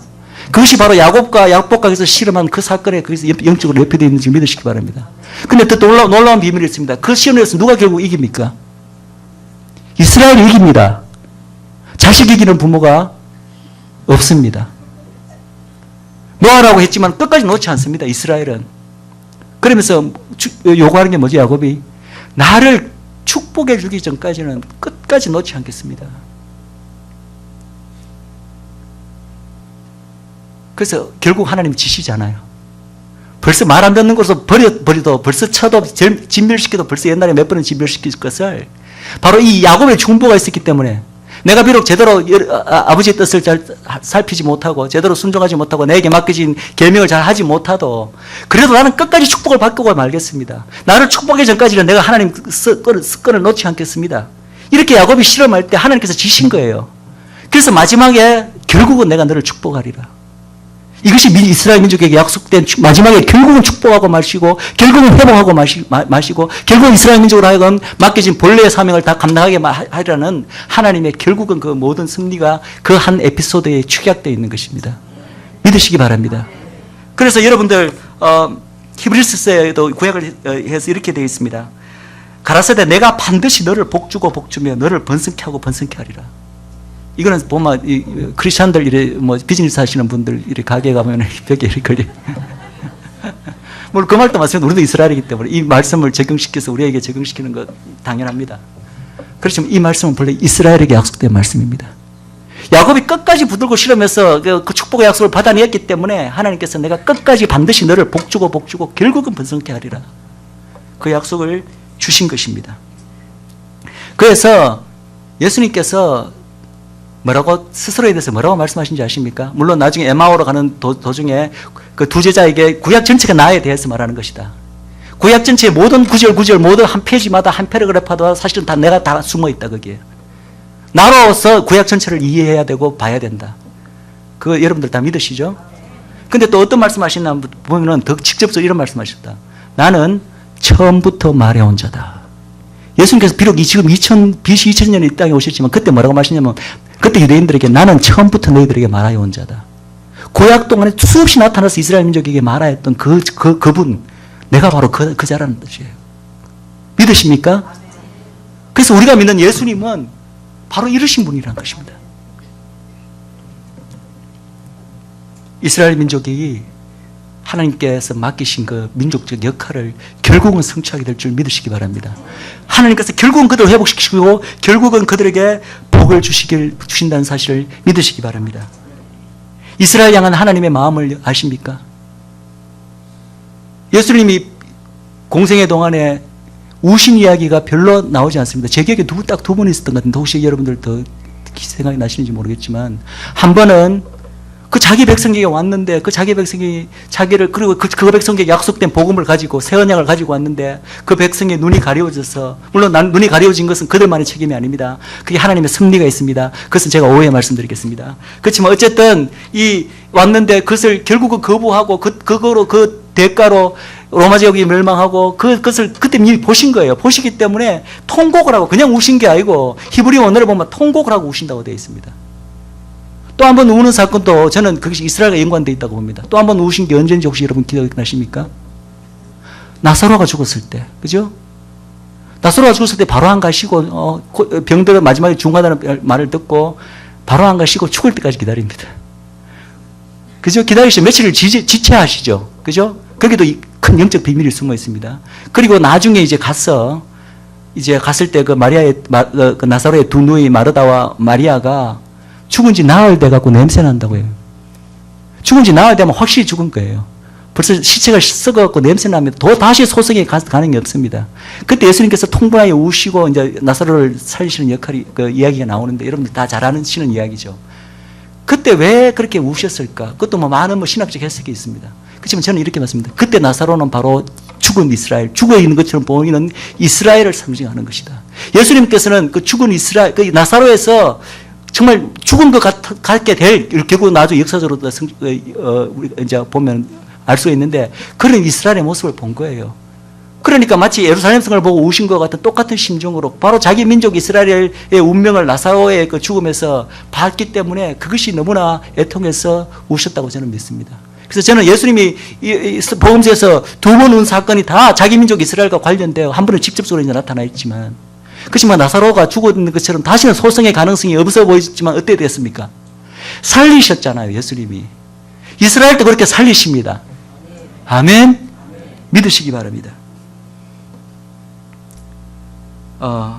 예수님이 우는 거 한 번 또 더 있었네요. 우리 박흥수 목사님. 환상 가운데 예수님이 그렇게 슬프게 우시는 모습을 보시고 이스라엘에 대한 마음을 받으셨습니다. 저는 저 간증을 들을 때마다 참 너무나 감동도 되지만 너무나 부러워요. 저도 좀 일찍부터 그런 모습을 저한테 보여주셨으면 이스라엘은 더 일찍부터 꽂혔어요. 하나님께 쓰임 받으실 텐데. 예수님이 우리에게 우리가 하나님의 자녀들이지만 우리들에게 우는 모습을 보여주신다는 거, 그 보통 일이 아닙니다. 여러분들도 보세요. 우리가 항상 강한 척 하잖아요. 우리가 마음이 아프고 어려운 일이 있어도 진짜 고민, 슬픈 일을 여러분들 아무한테 털어놓습니까? 누구한테 털어놓죠? 정말 여러분들이 가깝게 여기는 가족이라든지 정말 친한 친구 앞에서는 부끄러움도 없고 무슨 그것도 없이 그냥 속마음을 다 까발려 버리고 다 그냥 우시잖아요. 그 앞에 울기도 하잖아요. 거기 무슨 체면이고 뭐가 어디 있습니까? 저는 우리 박흥서 목사님 그리고 몇몇 이 비슷한 경험을 하신 분들이 정말 주님을 사랑하고 정말 깊이 주님의 기도하시는 분들에게 주님께서는 그냥 그분의 가장 마음의 깊은 곳에 있는 아픔, 고통, 그 속마음을 여럿이 보여주시는 거예요.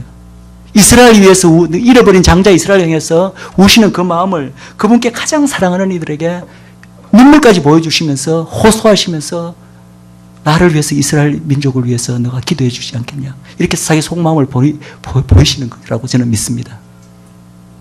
박훈성 목사님뿐만 아닙니다. 제가 아는 어느 LA 한 여자 목사님은 이스라엘이라고는 생전교회에서 어디서도 들어본 적도 없고 한 번도 생각해 본 적도 없고 기도해 본 적도 없는 분이에요. 그렇지만 이분은 중보의 용사입니다. 그래서 늘 중보자들 불러갖고 중보도 가르치고 실제로 그것도 하고 굉장히 중보를 많이 하시는 분인데, 이분이 한 번은 교회에 너무나 어려운 일이 있어갖고 그래서 교회 그 장로님들과 목사님들을 위해서 한번 내가 기도하리라. 그래서 기도원에 남들 가장 안 가는 시간에 갔습니다. 기도 제목을 미리 가지고 간 거죠. 그래서 아무도 없는 기도 그 예배실 들어가서 무릎을 딱 꿇고, 평소 같으면 그냥 가지고 온 기도 제목으로 바로 그냥 기도하면 그만이죠. 근데 그날따라 이상하게 이분이 좀 실수를 하셨어요. 이미 갖고 온 기도 제목이 있음에도 불구하고 하나님 제가 무엇을 위해서 기도할까요? 이렇게 물어봤대요. 그러니까 갑자기 막 천둥 같은 하나님의 목소리로 이스라엘을 위해서 기도하라. 이분이 막 너무나 놀란 거예요. 너무나 뜬금없잖아요. 그거는 자기 머릿속에 가장 없는 생각이에요. 이스라엘에 대해서 기도하는 것은. 근데 그 말을 듣는 순간 막 그 성령이 부어지면서 막 그 자리에서 막 땡굴땡굴 콧물을 막 쏟으면서 막 이스라엘에 대해서 기도하는데, 나중에 정신을 차리고 봤더니 6시간이 지났더랍니다. 그리고는 그냥 너무 지쳐서 내려왔대요. 가지고 간 기도 제목은 본래의 기도 제목 한마디도 기도 못하고 이스라엘만 위해서 기도하다가 내려왔다는 것입니다. 근데 이분이 워낙 그 경험을 하고도 이제 우리 인간이 쉽게 안 바뀌잖아요. 이스라엘에 대해서 뭐 아는 것도 성경 지식도 없고 뭐 왜 해야 되는지도 잘 모르고, 그러니까 그냥 한번 이례적인 그냥 경험으로 끝난 거예요. 그래갖고 한동안 또 이스라엘에서 기도하지도 않고 있었답니다. 근데 여러분들 그 캔사스 시대에 있는 아이합이라고 아시죠? 아이합이 원래 이스라엘의 회복을 위해서 24시간 중보를 세우신 곳이 아이합입니다. 그래서 그 큰 아이합의 그 기도처가 가운데 있지만 그 입구에 들어가는 왼쪽 방에 보면 이스라엘만을 위해서 중보방이 따로 있습니다. 이분은 아이합에 여러 차례 가신 분이에요. 그렇지만 그 이스라엘하고는 아무 관계가 없고 관심도 없었기 때문에 자기는 그냥 늘 거기서 예배만 드리고 그냥 왔답니다. 근데 그 이후로 그 이제 기도원 사건이 있은 이후에 한 번 이제 아합을 또 갔는데 그날따라 이제 맹 예배실로 들어가는데 왼쪽에 그 이스라엘 중보방이 앞을 이렇게 스쳐 지나가는데 그 평소에는 그걸 쳐다보지도 않는데요. 그런데 지나가는데 갑자기 진짜 누가 떠미는 것 같이 그냥 몸이 확 밀리더래요. 그래갖고 확 보니까 그냥 그 방에 들어와 있는 거예요. 밀리다시피. 그래갖고 저 방에 처음 들어봤기 때문에 막 두리번거리고 있는데 이쪽에 몇 명이 진짜 모여가 이스라엘 중보기도 하고 있는데 벽에 보니까 이스라엘 전도가 이렇게 지도가 이렇게 걸려 있더래요. 근데 성령님이 저 지도에 손을 대고 기도하라. 그래 자기가 그 지도에 그 말 듣고 손을 딱 대는 순간 성령님이 그대로 쏟아져 갖고 또 그 땅바닥에서 막 눈물 콧물을 쏟고 뒹굴면서 기도했다는 거 아닙니까?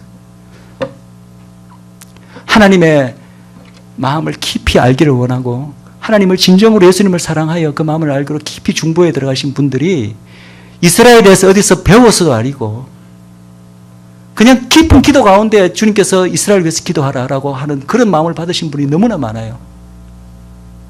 제 가깝게는 제 재수가 늦게 예수님을 믿고 너무나 뜨거워져 갖고 갑자기 하나님이 북한을 위해서 기도하라. 북한에 잃어버린 동포들을 위해서 기도하라는 말을 그 마음을 주셔서 서울의 에스더 기도원에 북한을 위해서 기도하겠다고 마음을 잡고 집은 대구입니다. 그래서 한 열흘 갔다 오겠다고 와서 에스더 기도원에 가서 엎드려서 기도하는 북한을 위해서 기도하는데 갑자기 북한에 대한 기도보다는 하나님 갑자기 뜬금없이 전혀 들어보지도 못한 이스라엘 위해서 기도하라는 마음을 초자연적으로 부어주셔서 이스라엘만 위해서 일주일간 기도하고 내려왔습니다. 그런 일들이 곳곳에서 벌어지고 있습니다. 우리는 이스라엘이 예수님을 십자가에 못 박았다고 생각합니다. 그렇지만 예수님은 이스라엘을 이미 용서하신 줄 믿으시기 바랍니다. 왜 어떻게 합니까? 예수님 그렇게 말씀하셨습니다. 예수님 십자가에 돌아가실 때 뭐라고 말씀하셨습니까? 아버지, 저들의 죄를 용서하소서. 저들은 저들이 지금 하고 있는 짓이 무엇인지 모릅니다. 그 저들이 누굽니까? 물론 로마도 병사도 포함됐을 수도 있습니다. 그렇지만 1차적으로는 바로 유대인들 아닙니까? 자기를 십자가에 못 박은 그 대제사장 서기관 유대인 장로들 아닙니까? 그걸 예수님께서 용서하옵소서. 예수님 용서 안 하셨는데 하나님께 저들을 용서하소서 이렇게 구하셨을까요? 예수님도 용서하신 겁니다. 그런데 왜 우리는 왜 용서하지 못하고 있는 이들이 있습니까? 예수님의 마음을 가지시길 축원합니다. 그것이 중보자 모세의 마음입니다. 모세가 예수님의 예표 아닙니까? 또 하나의 예표 아닙니까? 하나님께서 이스라엘의 그 불순종을 때문에 이스라엘 민족을 멸하려고 얼마나 많이 하신지 여러분들 출애굽기하고 민수기를 보면 아시죠? 그때마다 모세가 한 일이 뭔지 아십니까? 차라리 나를 멸하소서. 하나님 앞에 두 팔을 들고 차라리 나를 멸하소서. 그래서 하나님께서 뜻을 돌이킨 적이 얼마나 많이 있습니까? 그 중보자 모세의 마음이 누구의 마음인지 아십니까? 바로 예수님의 마음입니다.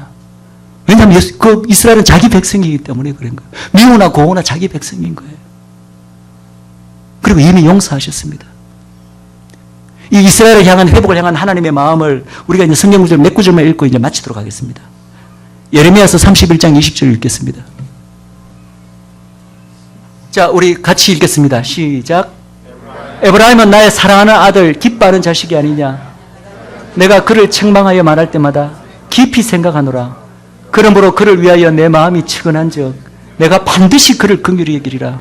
여호와의 말이리라. 이것이 하나님의 이스라엘에 대한 하나님의 마음입니다. 이스라엘을 나의 사랑하는 아들이라고 이야기하죠. 에브라임이 이스라엘이죠, 그죠? 나의 사랑하는 아들이라고 말하고 있습니다. 나의 기뻐하는 자식이라고 말하고 있습니다. 나의 사랑하는 아들, 나의 기뻐하는 자식, 어디서 많이 듣던 구절 아닙니까? 어디서 들었습니까? 예수님이 성령 받으실 때 하늘에서 들려온 소리 아닙니까? 그 소리를 지금 하나님께서 이스라엘 백성에게 똑같은 구절로 말씀하시는 거예요. 다 연결됩니다. 이스라엘은 바로 이스라엘의 왕, 이스라엘이 대표하는 왕 아닙니까? 유대인의 왕 아닙니까? 같은 말을 그 왕에게, 그 백성에게 주님께서 같은 말 주시는 것입니다. 나의 사랑하는 아들, 나의 기뻐하는 자식이 아니냐. 그리고 그를 책망하시려 말을 안 듣기 때문에 책망하시지만 말할 때마다 마음이 아프신 거예요. 깊이 생각하노라. 그리고 내 마음이 그를 보면 지금 이스라엘의 모든 환란을 하나님께서 다 보고 계셨습니다. 마음이 측은하신 거예요. 그래서 내가 반드시 그를 긍휼히 여기리라. 마지막에는 반드시 그를 긍휼히 여겨서 그를 다시 구원해내고 그가 그에게 맡겨진 그 본래의 그 모습을 반드시 회복하고야 말리라. 그것이 하나님의 마음인 줄 믿으시기 바랍니다.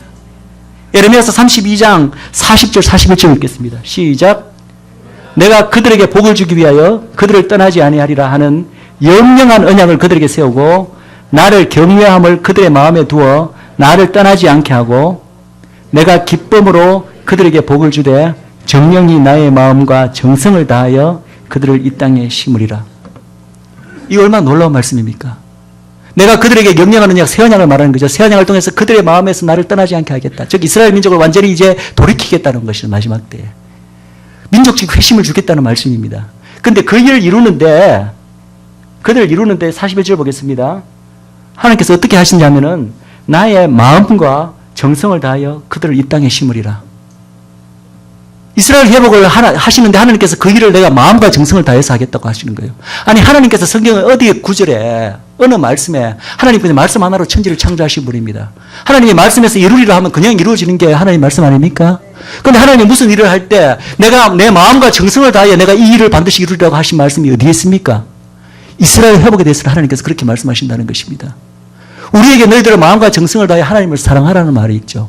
그렇지만 하나님은 내가 무슨 일을 하는데 스스로 내가 마음과 정성을 다해 이 일을 반드시 하겠다고 한 예는 딴 데 성경 어디에도 없습니다. 단 하나 이스라엘의 회복을 위해서는 하나님께서 저런 표현을 사용하신다는 것입니다. 마지막으로 한 구절만 더 보겠습니다. 이사야서 62장 1절 말씀 보겠습니다. 같이 읽겠습니다. 시작. 나는 시온의 공의가 빛같이 예루살렘의 구원이 횃불같이 나타내도록 시온을 위하여 잠잠하지 아니하며 예루살렘을 위하여 쉬지 아니할 것인지. 하나님께서 우주 만물의 운행을 지금 계속 붙들고 계시고 계속 일하고 계신 게 여러분 아시죠? 그렇지만 성경 말씀에 그건 우리가 이제 고백하는 말이고 성경 말씀에 내가 무슨 일을 하는데 내가 결코 쉬지 않겠다. 내가 뭐 한 일을 하는데 내가 잠잠하지 않겠다고 표현된 다른 혹시 구절 말씀이 생각나십니까? 그런 거 없잖아요. 그렇지만 시온의 공의와 빛같이 예루살렘의 구원을 하기 위해서는 하나님께서 쉬지 않으시겠대요. 6, 7절 말씀 읽겠습니다. 마지막으로. 읽겠습니다. 시작. 예루살렘이여 내가 너희의 성벽 위에 파수꾼을 세우고 그들로 종일종일 잠잠치 하게 하느니라. 너희 여호와로 기억하시게 하는 자들아 너희는 쉬지 말며 또 여호와께 예루살렘을 세워 세상에서 찬송을 받게 하시기까지 그를 쉬지 못하시게 하라. 이것은 이방 우리에게 주시는 말씀인데 이 자세한 부분은 제가 오늘 오후에 또 다루겠습니다. 특별히 저희 파수꾼의 놀라운 비밀이 있습니다. 그런데 여기도 보면은 하나님께서 예루살렘을 세워 찬송을 받게 하기까지 즉 예루살렘을 회복시키시기까지 이방인에게 명령하시는 것이에요. 나와 하여금 좀 쉬지, 내가 항상 늘 일한다. 그렇지만 내가 혹시 쉴까 모르니까 너희는 계속해서 나에게 부르짖어서 나로 하여금 쉬지 못하게 하라. 내만 쉬지 못하게 하는 게 아니라 너희도 쉬지 않고 부르짖어야 된다. 그것에 대해서 하나님의 말씀이 성경에 다른 부분이 또 있습니까? 오직 이스라엘의 회복을 위해서는 하나님께서 내가 마음과 정성을 다하여 일할 것이다. 나로 하여금 쉬지 못하게 하라. 너희도 쉬지 말고 부르짖어라. 나로 끊임없이 기억하게 나게 해달라. 나로 쉬지 못하게 하라. 이런 말씀을 하신 것은 단 이스라엘 회복 하나밖에 없습니다. 성경에. 믿으시기 바랍니다. 이 시간 참 이스라엘 향한 하나님의 마음을 여러분들 다 받기를 원합니다. 그것은 그냥 이스라엘 품자들의 우리의 인간적인 호소가 아닙니다. 오늘 제가 보여드린 이 성경의 말씀은 그 하나님의 이스라엘에 대한 절절한 그 마음의 아주 극히 일부분에 대한 말씀에 불과합니다. 성경 여러분들이 이제 이것을 가지고 성경을 보시면 너무나 하나님의 그 마음이 느껴지리라 믿습니다. 그 동일한 마음이 여러분들에게 부어지길 바랍니다. 그래서 우리가 왜 이스라엘에서 기도해야 되는가? 왜 이스라엘 마음에서 품어야 되는가? 바로 우리가 그렇게 사랑하는 여러분들 다 예수님 사랑하시잖아요. 예수님을 위해서는 내가 목숨까지도 바치리라 하시는 분들 이 중에 있으리라 믿습니다. 그 예수님이 내가 그렇게 사랑하는 예수님이 너무나 이스라엘을 사랑하시기 때문에 그런 거예요. 그분이 이스라엘의 왕이시고 그분이 이스라엘의 하나님이시고 그분이 내가 쉬지 않고 이스라엘을 반드시 내가 회복시키리라. 그분의 가장 큰 마음의 소원이시기 때문에 그렇기 때문에 우리가 이스라엘을 품는 것입니다. 우리가 날 때부터 이스라엘에 대해서 사랑하는 마음이 있었습니까? 그런 거 없었습니다. 그렇지만 우리는 예수님을 사랑하기 때문에 이스라엘의 회복을 위해서 기도하고 그 마음을 품기를 원하는 것입니다. 주님 동일한 마음을 저희들에게 부어주시옵소서. 한번 기도하시겠습니다. 하나님 이스라엘에 대한 마음을 부어주시옵소서. 주님의 마음을 품기를 원합니다. 하나님 주님께서 이스라엘을 향하여 아버지 유대인을 향하여 눈물을 흘리셨습니다. 주님의 눈물이 저희들의 눈물이 되기를 원합니다. 하나님, 주님의 그 타는 듯한 마음에 정말 엉망진이라도 그 마음을 저희들이 받기를 원합니다. 주님의 심장을 이식시켜 주시옵소서. 주님의 마음을 부어주시옵소서. 하나님, 제가 이스라엘 향해 사랑하는 마음이 없습니다. 그러나 내가 우리 주 예수님을 사랑합니다. 우리 주 예수님을 사랑합니다. 그러나 우리 주 예수님이 이스라엘 향해 통곡하고 오셨습니다. 지금 또 눈물을 흘리시면서 주님을 사랑하는 주의 백성들에게 주의 속마음을 보이시면서 지금 또 주님께서 울고 계십니다. 하나님, 주님의 눈물이 나의 눈물이 되게 하여 주시옵소서. 주님의 통곡이 나의 통곡이 되고 주님의 마음이 나의 마음이 되게 하여 주시옵소서. 하나님, 역사하여 주시옵소서. 저희들이 정말 아버지 하나님께 쓰임받는 귀한 오늘의 한계교회가 되게 하여 주시옵소서. 감사드리고 이 모든 말씀 주 예수님의 이름으로 기도했습니다.